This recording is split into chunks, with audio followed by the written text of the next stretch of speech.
রাজাপুরে mattress তৈরির কারখানায় ভয়াবহ অগ্নিকাণ্ড। ঘটনাটি ঘটেছে হাওড়ার ডোমজুর থানার অন্তর্গত রাজাপুর এলাকায়। শনিবার সকালে রাজাপুর এলাকার একটি ম্যাট্রেস তৈরির কারখানায় হঠাৎই আগুন জ্বলতে দেখে ফ্যাক্টরির কর্মীরা। তারপরেই তারা এই আগুন নেভানোর চেষ্টা করে এবং আগুনের তীব্রতা এতটাই বেশি ছিল যে মুহূর্তের মধ্যেই গোটা কারখানার মধ্যে আগুন ছড়িয়ে পড়ে। এই ঘটনার জেরে এলাকায় ব্যাপক চাঞ্চল্য ছড়ায়। কারখানা কর্মীরা তড়িঘড়ি ডোমজুর থানায় খবর দেন এবং ঘটনাস্থলে পৌঁছায় ডোমজুর থানার পুলিশ। এছাড়াও কারখানার কর্মীরা দমকলে খবর দিলে ঘটনাস্থলে পৌঁছায় দমকলের একটি ইঞ্জিন। প্রায় ঘণ্টাখানেকের প্রচেষ্টায় ওই আগুন নেভাতে সফল হয়।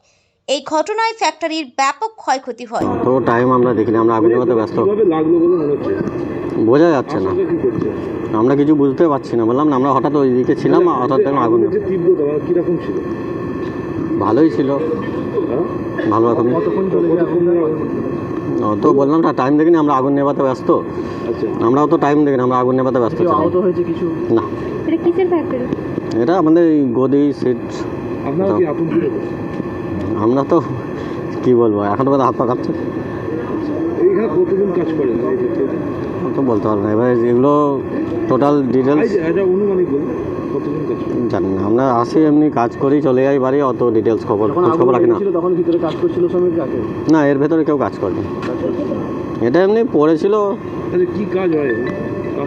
গদি তৈরি হয়, গদি ম্যাট্রেস থার্মোকল ছিল। জৈব পদার্থ ছিল না, এর ভেতরে কিছু ছিল না।